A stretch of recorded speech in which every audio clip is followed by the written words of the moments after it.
Good morning, everyone, and welcome to GBD's E3 Morning Voice show, where I talk in my E3 morning voice. This is what happens when you talk a lot over loud music at E3, and you wake up in the morning. Your voice can sound like this. Anyway, I'm going downstairs to meet the boys now for breakfast, so I'll talk to you later.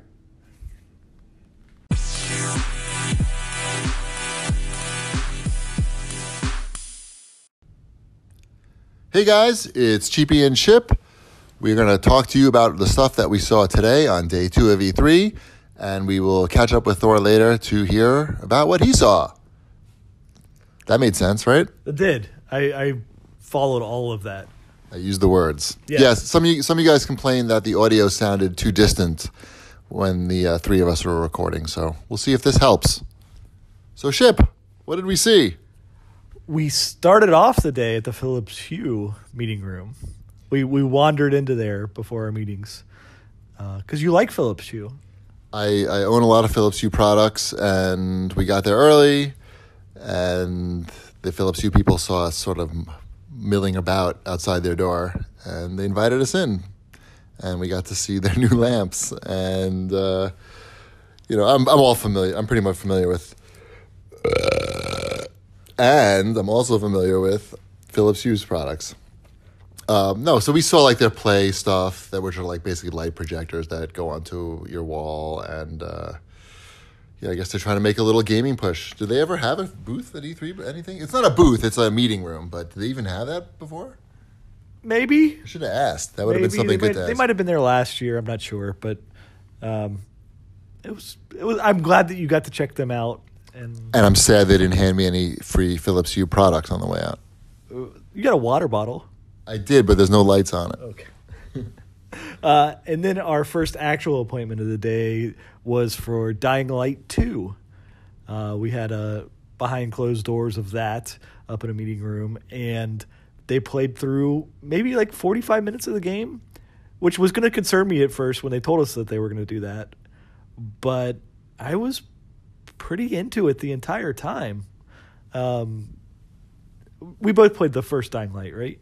Yes, I didn't finish it or anything, but I played many hours of it. Mm-hmm. This one, it's set 15 years in the future from when that game was. So that's how they've come up with the story for why there's different mutants and creatures and why the world is so different. It's got the same type of parkour stuff. It's fun. It seemed like there's always going to be something kind of exciting going on. If you didn't check out the first Dying Light, you should do that. But this one, it looks like it's going to be a really good game. Yeah, I agree. The action, they seem to combine the parkour with the combat like really well in this, and I agree. I was also concerned when they said it was going to be a 45-minute demonstration, and then when it was over, I was like, "Oh, that's it." So I'm looking forward to Dying Light 2. And then we went and checked out Tropico 6.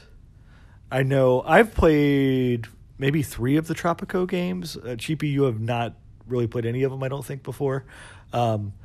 This one, it's out on PC. They're still doing like fixes and stuff for it, but it's coming to consoles. So they showed us the console version of it, and it's got the same type of humor. They've changed up the campaign to where it's more mission based now. It's kind of like El Presidente is reliving his memories of things that happened in the past. So it's not all chronological anymore, which allows them to be a little bit more flexible with how the story campaign is set up, I would say. You're not just kind of like locked in and going through a career, which I thought was a smart move. They also added a lot of things that make it so you're not hitting dead ends on kind of your island structure. You have multiple islands now that you can connect with bridges, and you can tunnel through mountains, and you can go and steal like the Statue of Liberty and bring it to your island. It looks like it's going to be a lot of fun. Yeah, and it was visually appealing as well, I will add. Mm-hmm. And then we checked out a little bit of Commandos 2 Remastered, which I remember as a game from 20 years ago, basically. Yep.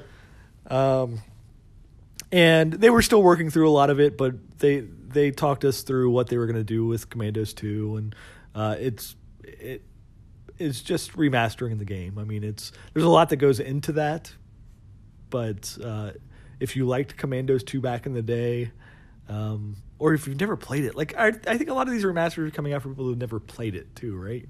Probably. I mean, think so. It was a big deal. I remember Commandos 2 being a big deal. So they talked about that, and then they are also in the future they're making a true sequel, a modern day Commando game. So that was nice to see that. Then we went over to Zen Studios. We saw a little bit of their pinball stuff, but we've talked about that a lot on the CAGcast, so I think everybody knows what that is. Although they did show their large pinball machine that's going to be going into like Dave & Buster's and places like that, which was very cool. Very, very cool. It's gigantic. It's got screens all over on the side of it and everything, and it's like super tall. And it's kind of cool that I think they're going to sell a lot of these to places like that. And it's cool that these are places that don't have any pinball and would never have any pinball otherwise, because just the cost of maintaining them, the space they take up, do people really even care about pinball that much? So it's nice that it's keeping the pinball dream alive in places where it wouldn't otherwise be, basically. And then we checked out Castle Storm 2 there, which we both played at least some of the original Castle Storm, I know. I'm slightly familiar. Okay.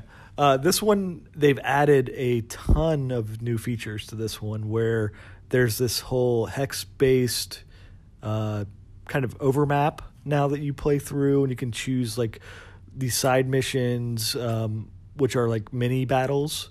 If you don't remember Castle Storm, it was kind of like Angry Birds a little bit, but where you were also sending people across, battling across the bottom of the screen as well.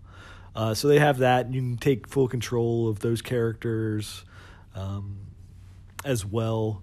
The graphics are greatly improved when you're knocking down the opponent's castles and everything. It's fun to look at. Yep. So I think that will do very well for them. And then we went across to the Devolver Digital lot, and we saw a game called Fall Guys, which is a battle royale game in a sense. It's got 100 characters. And why don't you describe this, Cheapy? You won. I'm the champion, so okay. You're right. I should describe this. It's they describe it as Takeshi's Castle, Ninja Warrior type mini games that you're playing, and people are getting eliminated. You know, people playing in this battle royale are getting eliminated if they're not finishing high enough in each of the mini games. And it's really fun. If you've played Gang Beasts before, you already know sort of the look and feel of the game, and they said that they were heavily inspired by Gang Beasts. So it's very simple controls. Anybody can pick up and play it, and I know that this is a game that Ty would love. It's very kid friendly, super kid friendly, and it was fun. I was laughing, and especially because I was winning, but it's fun. And that's called Fall Guys. That's coming out next year, I think they said. Okay. And then we checked out Harvest Moon Dash at the Natsume booth, and that is not a traditional Harvest Moon game, but they were comparing it to something akin to Overcooked. Mm-hmm. So it's a co-op puzzle game of sorts, similar to Overcooked in that regard, where you are quickly planting and harvesting orders of crops. And at the same time, there are Harvest Moon animals that you have to also do. Like there's the Harvest Moon cows that you have to bring them hay so that they can produce the milk, and that's an order. And then there's also like wild animals that will run across the screen, and you have to like move your stuff out of the way so that they don't run over your crops. And it was very hectic, but I had a fun time with it. I can see playing that with my wife or kids. Mm-hmm. I I was interested that they just are trying something new with that license, because that art style of the Harvest Moon games, it's very fun to look at. Sure. So them trying to figure out other things other than making the same Harvest Moon game over and over again, I'm sure that's what they're trying to use that IP and those characters for. Speaking of IP and characters, then we went and we saw Avengers, Marvel Avengers. Right. The guy kept calling it Marvel's Avengers, but clearly the logo says Marvel Avengers. The guy doing the presentation should be fired immediately. The power went off in the middle of it. That was interesting. That's never happened in all the years we've been at E3. Right. The entire show power went off, not just the booth. But they got it back going. Anyway, so I don't know. I still don't really know what kind of game this is. I mean, it's clearly an action game. And we saw quite a bit of gameplay. Like all the characters. Yeah, like a half hour's worth of gameplay, pretty much.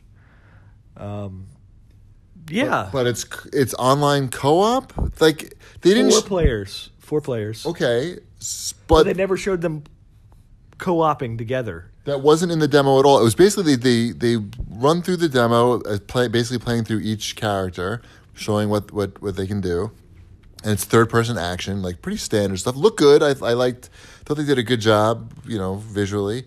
And then but it looked very standard looking, linear type of game.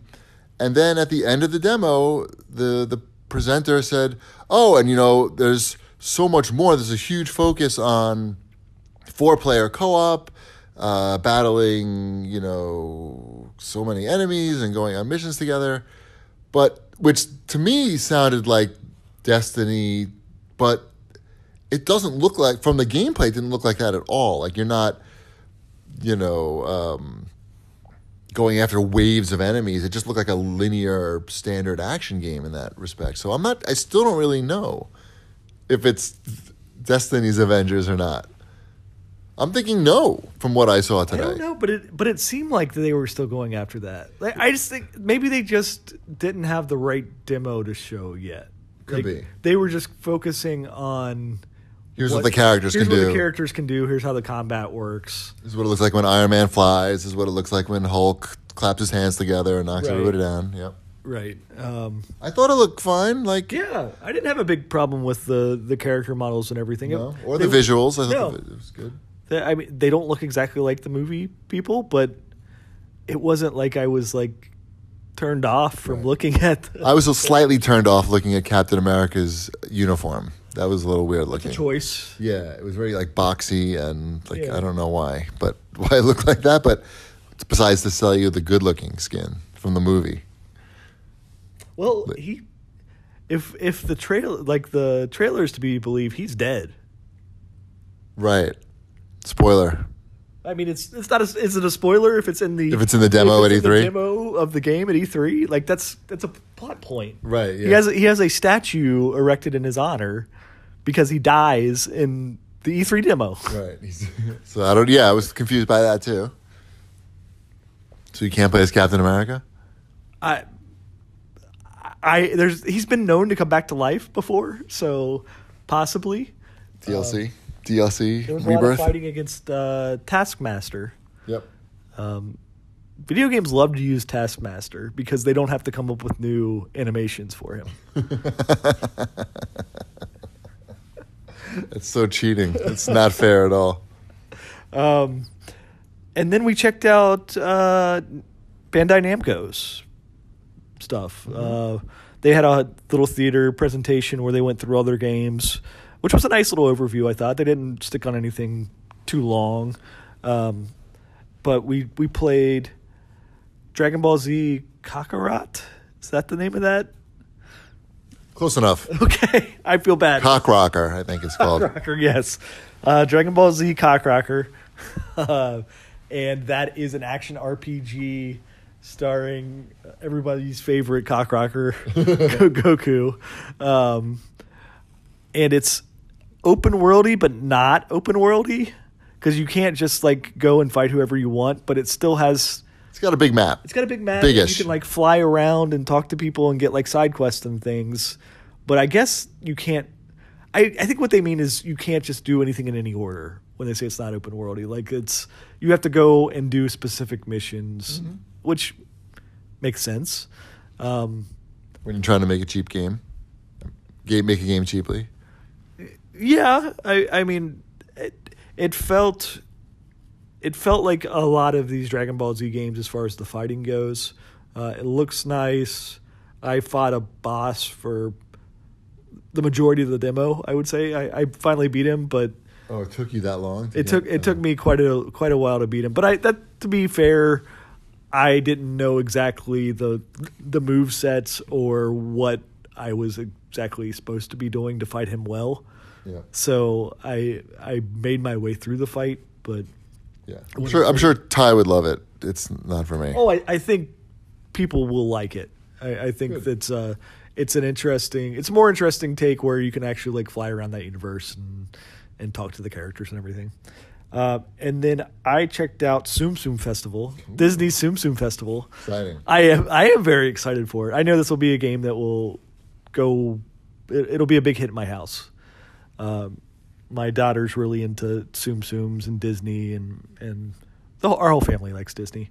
So it's a Switch game, touchscreen Switch game. Not all of it's touchscreen, but it's the same as the arcade game, the Disney Tsum Tsum arcade game, which I think is also a mobile game as well, puzzle game. But then in addition to that, there's also like Mario Party style mini games as well. It has the game like in Fusion Frenzy where you're trying to shove you're basically balls and you're trying to shove the people off the platform. And the same thing in Mario Party. They had that. They had I think I played like 3 different mini games with the Tsum Tsums.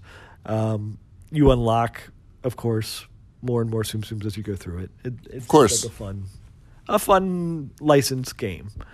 And then you played Rad. I did play Rad. That is a roguelike, isometric, like hack and slash, I guess. But it's an 80s vibe. Yeah, and the music has a lot of 80s cues. Like I heard the Pac-Man theme in there, which was out of nowhere. I didn't even understand what was happening. They started playing the music for the first intermission of Pac-Man. It's like, what the Namco game. That makes sense. It didn't make sense in the context of what was happening. Okay. But that now, obviously I'm dumb. I didn't put that together. But then there was like Take On Me by Aha. Okay. But not. Like it sounded close to it. Sure. Wasn't. They're going for like the 80s synthwave vibe. I wasn't very good at it. It seemed like a very simple roguelike from what I've seen. Like the combat wasn't like super involved, at least at the very beginning. But I don't know. Rad seemed okay. Maybe not rad, but okay. Yeah. And then we checked out Lego Star Wars, the Skywalker saga. And that is looking really good. Like, this is not the old games remastered. This is a completely new game that goes through all of the main 9 Star Wars films. They didn't make Solo and Rogue One and that stuff. Right. Good choice.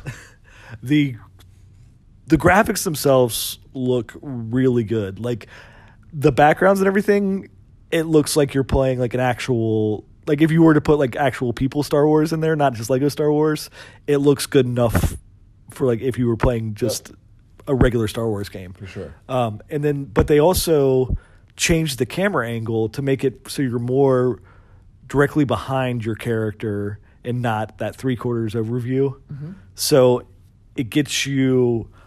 It seems like your view's expanded a lot more then, so you can see the environment a lot better. Mm-hmm. And it's a more traditional look view. Yeah. And then they've updated the combat and everything now too. So like there's like headshots, and there's like combos that you're doing as you're fighting. It's not just all like mashing one button. It had space combat. You're flying around the Millennium Falcon in space, doing dogfights. It looks really good. Mm-hmm. I mean, is that something you're interested in Cheapy at all? It is, yeah. I know. It did look really. I was impressed with how it looked, and it looked. I'll grab that probably. Yeah, I think Wombat will be very happy with that. Even though it's too much Star Wars in general, but it's the good Star Wars. It's right? the good Star Wars. And you can start at anywhere in the saga. Like you can start at episode 4. Right, it's good. It's good. And then the last game we checked out was John Wick Hex. Mm-hmm. You played a little bit more of that than I did. Yeah, I mean, I had only seen like the trailer before, and I was worried that it looked overly complicated from the trailer, but it's not at all. It was very simple to pick it up and figure out what was going on. I can tell that as you play it, the situations will get more complex, and you'll really have to plan out your strategies. But certainly, like the basic concepts of the game are not too confusing. It's all based on the amount of time that your actions take. So you have to, and you can see like what your opponents are doing, what the enemies are doing. Like a super hot type of thing to it too, like where you select moves and you can see how long it's going to take you to do that move, and then as soon as you say like go, then everything plays out in real time. Right. But you know what's going to happen ahead of time using this little readout they have. Which was cool. It seemed like an original concept. I mean, I'm not super familiar with this genre, but it seemed cool, and it fits in with the John Wick universe. I liked that it was so. It's obviously has hex in the name, and it's hex based, but it doesn't have like you're not looking at a screen full of hexagons. No, like it shows you just the individual points that you can interact with, which I think makes it a lot less decluttered and. It makes it friendlier, I would say, than having those hexes everywhere. So yeah, it looks like it's going to be fun. Yep. Is that it? I think that's all the games we saw. Sounds right. Reasonable? I don't know. Sounds like a full day. Yeah. All right. Cool. We're going to see more games now. A lot of indie games. But.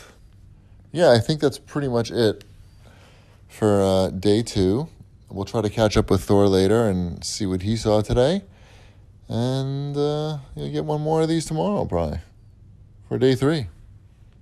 Thanks for listening. Bye. Right. Hey, I know I said that Thorbond was coming up after this, but we lied, and it's going to be a little too late to record with him. So we'll catch up with him in the next episode, which you'll hear tomorrow. Or the day after, depending on when you're listening to this. Or a week after, maybe. Who knows? You'll be surprised. Good night.